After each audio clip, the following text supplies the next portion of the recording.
대선과 지선 모두 승리로 이끌었습니다. 그렇지만 당 안팎 상황이 여전하게 녹록치 않은 국민의힘의 이준석 대표 전화 연결돼 있습니다. 대표님 안녕하십니까? 네, 안녕하십니까?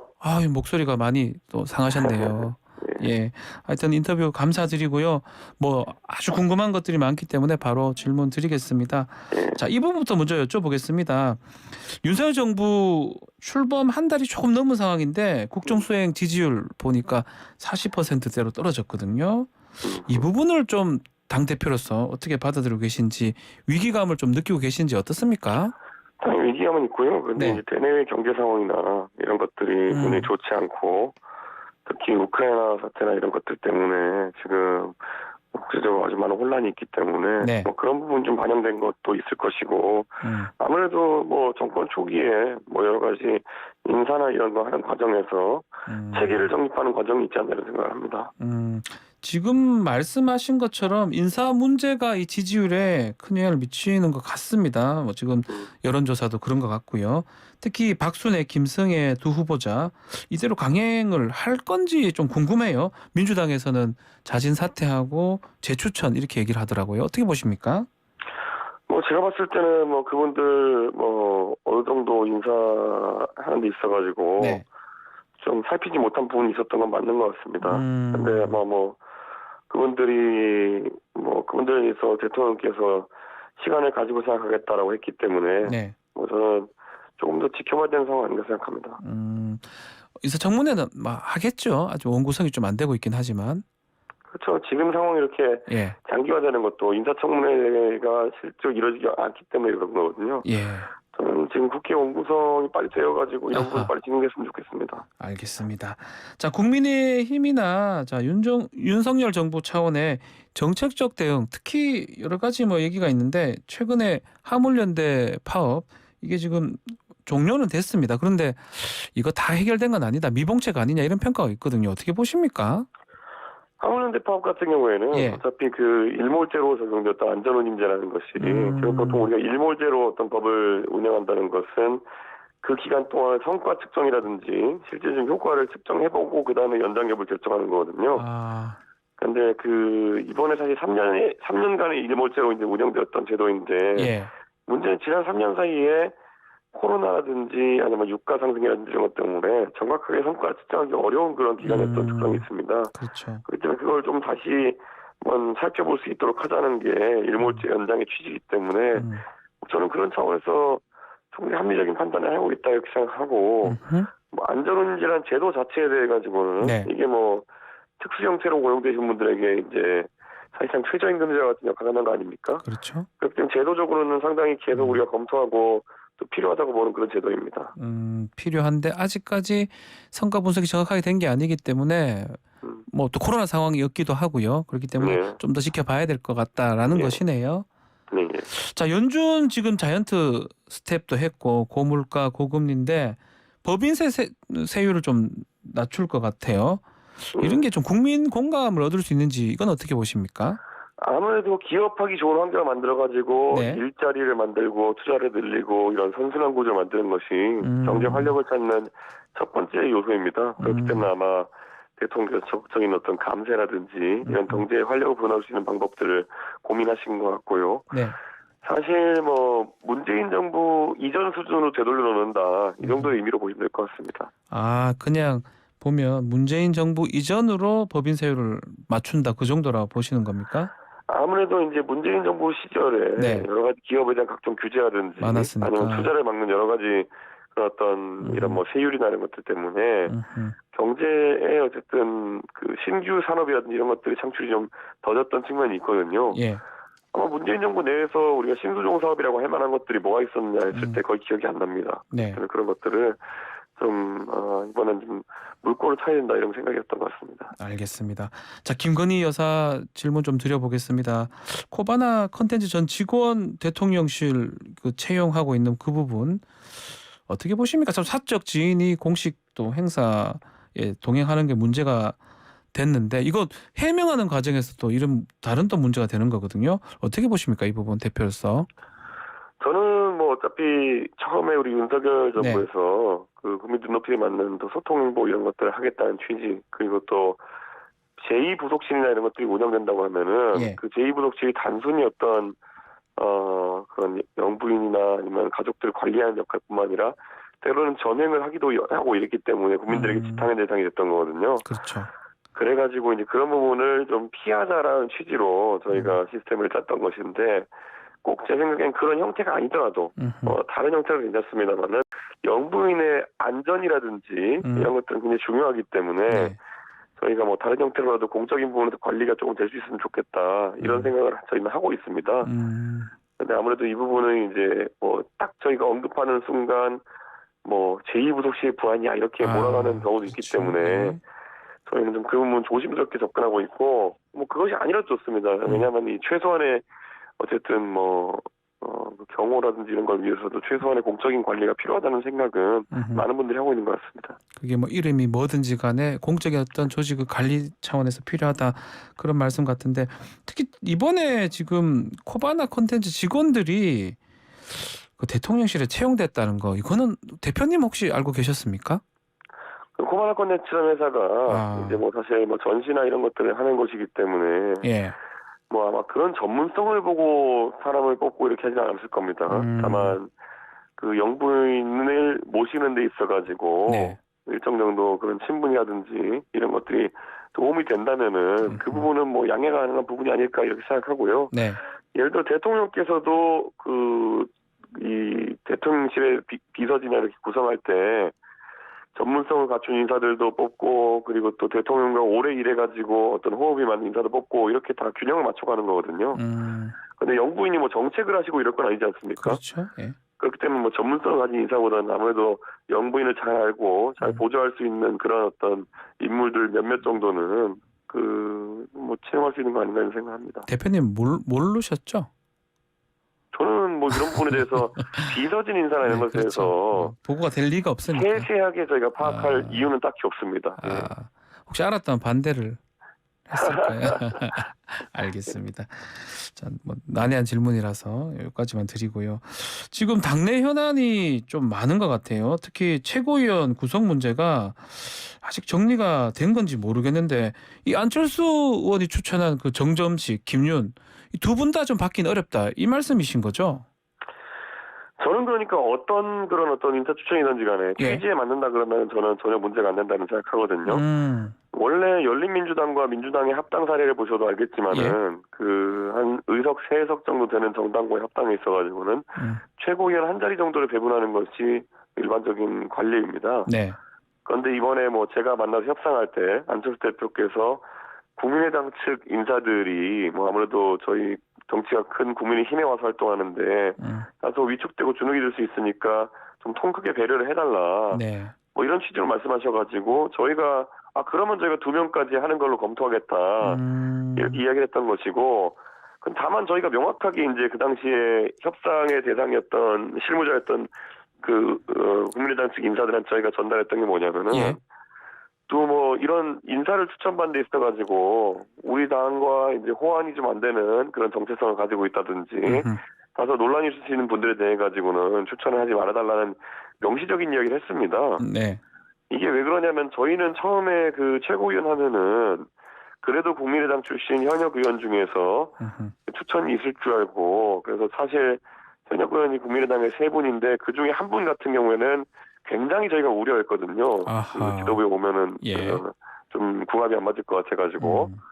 그래서 저희가 이 의사를 명확히 전달했습니다. 그 부분 뭐 저희가 나중에 추천한다고 해서 다 받아들이기 어려운 상황일 수도 있다. 그러니까 추천을 잘해달라. 네. 그랬기 때문에 지금 와서 제가 봤을 때 물론 저희가 예상했던 그분이 온 건 아니지만은 다소 논쟁적일 수 있는, 논란이 있을 수 있는 그런 인사를 추천한 것도 있고, 그리고 저희가 아까 제가 말씀드렸듯이 2명을 추천한다고 하는 거는 국민의당 측 인사가 소외되어서 부담 가질 것 대비해서 저희가 얘기한 것인데, 그런 의도였었는데요, 그죠? 정점식 의원은 국민의힘 출신 의원입니다. 예, 그렇습니다. 예. 그렇기 때문에 그거를 그런데 저희가 2명을 최고위원을 받게 되면은 당원 당규를 개정하는 등 이런 절차가 필요한데 그런 걸 감내해가면서까지 국민의힘 출신 의원을 넣어야 되는 이유가 뭔지에 대해서 안철수 대표께 재고를 해달라고 하는 것이고, 저한테 만약에 국민의당 출신 인사 2명을 만약 추천한다 그러면 저는 오히려 그게 낫습니다. 그렇습니까? 예. 아니 그러니까 이게 뭐 국민의당 출신 인사를 받지 않겠다 이런 것도 아니고 예. 오히려 저는 지금 이치 맞지 않은 추천이기 때문에 국민의당 출신 인사를 2분 오히려 추천하시면 좋다 이런 겁니다. 국민의당 출신을 해야지 왜 우리 당 국민의힘 출신을 했느냐 이 말씀인데 요거 직접 한번 안철수 의원한테 한번 얘기를 해보셨습니까? 뭐 권성동 원내대표가 어제 연락도 예. 하고 했던 것 같은데 예. 뭐 안철수 대표가 뭐 희한한 답변을 하셨거든요. 무슨 어떻게요? 국민의당이라는 당이 이제 없어졌기 때문에 본인은 이 결정을 되돌릴 수도 없고 뭐 이렇다 이렇게 하는데 사실 이해가 안 가는 답변이긴 합니다. 근데 정정식 의원 관련해서 이게 좀 문제가 되는 것 같은데 혹시 검찰 출신이기도 하고요. 윤핵관 연결고리 아니겠냐 이런 또 우려의 시각도 있습니다.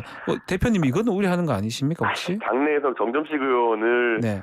싫어하는 사람이 어디 있겠습니까? 여러 가지 당무에 있어가지고 고생도 하시고 했기 때문에 이건 정정식 의원님 개인이 아니라 뭐 전혀 정정식 의원이 어떤 뭐 지탄의 대상도 아니고 하기 때문에 저는 이 부분은 단순히 그냥 애초에 합당 과정에서 저희가 했던 취지와 다른 인사가 오니까 그 부분 의아하다 이렇게 한 얘기입니다. 지금 말씀처럼 저희도 어제 권성동 원내대표랑 인터뷰를 했는데 약간 이게 구도가 우리 대표님하고 원내대표님하고 좀 한편은 좀 그렇습니다. 그리고 또 윤핵관들하고 또 장제원 의원하고 또 조금 각을 민들레 결선 과정에서도 그렇고요. 그런 뭐 언론의 얘기들인데 어떻게 보시는지요? 아이고 당대표랑 원내대표는 항상 많은 일이 있어가지고 호흡을 맞추기 때문에 저랑 김기현 원내대표 시절도 그렇고 권성동 원내대표 시절도 그렇고 지금 굉장히 여러 사안에 대해서 항상 논의하고 움직이기 때문에 아마 그런 인상이 좀 있는 것 같은데 전혀 저희가 무슨 뭐 다른 인사들과 대립하기 위해서 저희가 뭐 카르텔을 짜고 이런 건 말도 안 되고 지도부가 그럴 이유가 없습니다. 어제 권성동 대표 똑같이 말씀하셨습니다. 당대표 원내대표가 연대하는 건 당연한 거 아니냐라고 말씀하셨는데요. 뭐 그런 취지라는 거네요. 네. 자, 혁신이 뭐 많이 주목을 지금 받고 있는데 또 한편으로는 자기 정치에 이용하는 거 아니냐 이런 얘기를 좀 하는 데가 있어요. 당내에서도 그런 얘기를 하는 것 같고요. 대표님의 자기 정치는 어떤 겁니까? 저는 아무래도 제가 정당 개혁이라든지 정치 개혁이 있어가지고 제가 할 수 있는 것들을 다 해나가는 것이 제 대표로서의 역할일 것이고요. 근데 혁신위가 예를 들어 처음에 보면 이준석의 사조직이다 이렇게 비판했던 분들은 그렇죠. 인적 구성이 지금 이제 1차적으로 완료된 상황 속에서 도대체 어디가 이준석의 사조직인지를 한번 설명해 보셔야 됩니다.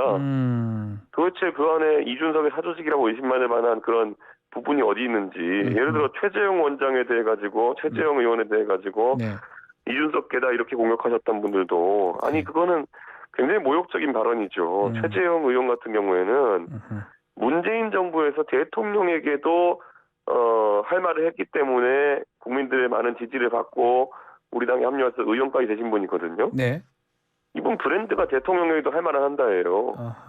그런데 무슨 당대표한테 무슨 뭐 줄 선 사람처럼 이렇게 이준석 계인 것처럼 하고 이렇게 하는 것 자체가 굉장히 그분의 그 삶에 대한 모욕적인 언사거든요. 그런 말 했던 분들은 반성했으면 좋겠다 이런 생각이고 지금 저 혁신위원들 명단이 조금씩 나오고 있지만은 지금 뭐 몇 분 나오고 있습니다. 그 안에서 저 천하람 변호사 빼고 솔직히 아무도 모르겠습니다. 제가 우리 아까 그 질문 드리려고 그랬었는데 다른 분들은 몰라도 천하람 당협위원장은 이준석계라고 또 해도 되지 않을까 싶기도 하고요. 천하람 변호사는 또 그 김용태 최고위원이 추천했거든요. 그러니까 김용태 최고위원이 뭐 천하람 변호사 친분이 있어가지고 추천한 거고 나머지 어떤 그 이제 외부에서 오신 분들 이런 분들은 제가 알지는 못하고 전화 한 통 해본 적 없는 분들이거든요. 그러니까 어떻게 이분들을 이준석계라고 하는지 물론 우리당 의원들은 제가 압니다만은 좀 그렇기 때문에 이거는 좀 의아한 부분이 있다 이렇게 생각합니다. 지금 혁신 관련해서 공천 얘기를 뭐 하지 않을 수가 없는데 공천 룰을 만약에 손보게 되면 우리 이준석 대표님이 다음 공천을 할 수 있는 입장이 아니잖아요. 차기 당대표가 해야 되는 거를 좀 하는 게 맞냐, 실효성이 있냐 이런 얘기도 있거든요. 어떻게 보십니까? 아니 공천의 룰이라고 하는 것은 예를 들어서 이런 겁니다. 대학 입시제도 같은 경우에 학생들의 혼란을 방지하기 위해 가지고 뭐 중학생 때부터 룰을 바꿔 놓는 게 일반적입니다. 그러니까 어떤 입시제도의 변경이라고 하는 거는 보통 4, 5년 정도의 시간을 두고 진행하는 경우가 많거든요. 그런 것처럼 지금 공천 룰이라고 하는 것도 미리미리 논의를 하지 않으면은, 그건 제도상 미리미리 논의하지 않으면은 나중에 가가지고 지금 이제 총선이 1년 반 정도 남았는데 네. 예를 들어 다음 지도부에서 그런 걸 논의한다고 하면은 한 6개월 앞두고 논의하는 거거든요. 그런 것들은 혼란을 가중시키는 선택이고, 예를 들어 지금 어떤 제도가 마련된다 하더라도 그것은 이준석의 제도도 아니거니와 네. 혁신위의 제도이고, 그리고 그것에 대해서 통과시킬 권한은 최고위원회가 갖고 있습니다. 그렇기 때문에 다자가 이제 합의해가지고 이제 움직이는 것이고, 그리고 결국 그 공천안이라는 것이 무엇인지를 아무도 보지도 못했습니다. 어떻게 그렇죠. 변화할지도. 예. 그런데 들고 일어나서 반대부터 하는 거는 말도 안 되는 거고요. 아직 내용도 없는데 반대부터 하는 게 좀 이해가 안 된다. 이 말씀이시네요. 예. 자, 이 질문 드리지 않을 수 없는데 그 윤리가 지금 27일 날 나는 겁니까? 이것도 지금 계속 언론에서는 날짜라든지 또 이런 게 정확하지 않습니다. 되게 그냥 저도 당황스러운 게, 저도 예. 뭐 처음에 2일이다, 24일이다 이런 것들 네. 저도 공식적으로 들은 게 아니라 언론을 통해서 아, 제가 보고 그렇습니까? 있습니다. 예. 대표님 모르고 근데 계시. 지난번에는 또 뭐 경향신문인가요? 어떤 언론에서 27일이다 이렇게 얘기하더라고요. 예, 맞습니다. 그래서 제가 그걸 보고 27일이다 또 얘기하니까 윤리위에 갑자기 어떻게 알았냐 이렇게 얘기하는데, 예. 저도 언론 보고 압니다. 신문 보고 알았습니까? 예. 근데 저는 1차적으로 궁금한 게, 왜 그 우리 윤리위의 운영 규칙에 보면은 예. 밖에다가 이런 거 얘기하지 못하게 돼 있습니다. 아. 윤리위 운영의 세부 사항들을. 그런데 어떤 윤리위원인지 모르겠지만 계속 언론에다가 제가 파악하기는 한 분인 것 같은데 계속 많은 이야기를 하고 있는데, 이런 것 자체도 윤리위가 개최되면 따져 물어야 될 사안이다 이렇게 봅니다. 결과를 어떻게 예상하고 있는지요? 저는 이 부분에 대해 가지고 도대체 어떤 부분이 이제 윤리 다루겠다는 것이 잘 이해가 안 가기 때문에 네. 저는 이 부분은 뭐 윤리가 상당히 오히려 고민이 많을 거다 생각합니다. 네.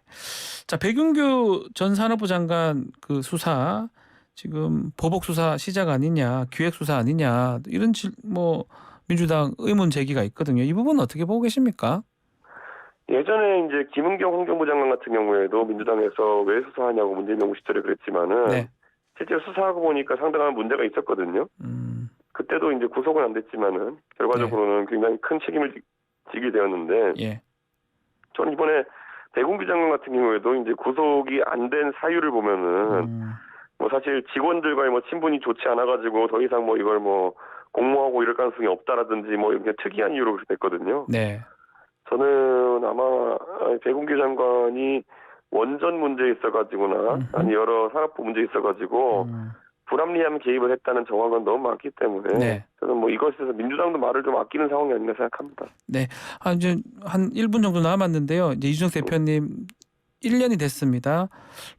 스스로 좀 자평을 해본다면, 또 특히 가장 어려웠던 점, 또 스스로 또 잘했던 거라고 평가하는 거 어떤 게 있을까요?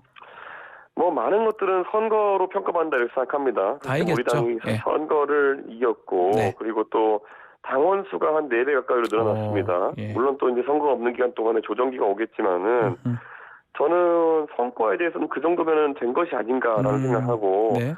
다만 어려웠던 지점 같은 경우에는 그렇죠. 결국에는 하지도 않았던 지점이라든지 아니면 제가 하지도 않은 말에 대해 가지고 굉장히 지금 저항이 셉니다. 특히 지금 혁신위 같은 경우에도 출범부터 그렇고 예. 뭐 이런 개혁이라고 하는 과제들에 대해 가지고 매번 강한 저항을 뚫고 이제 나가고 있는데 네. 그래도 성과를 내는 당대표가 되도록 하겠습니다. 알겠습니다. 자, 오늘 말씀 여기까지 듣겠습니다. 감사합니다. 예, 감사합니다. 지금까지 이준석 국민의힘 대표와 함께했습니다.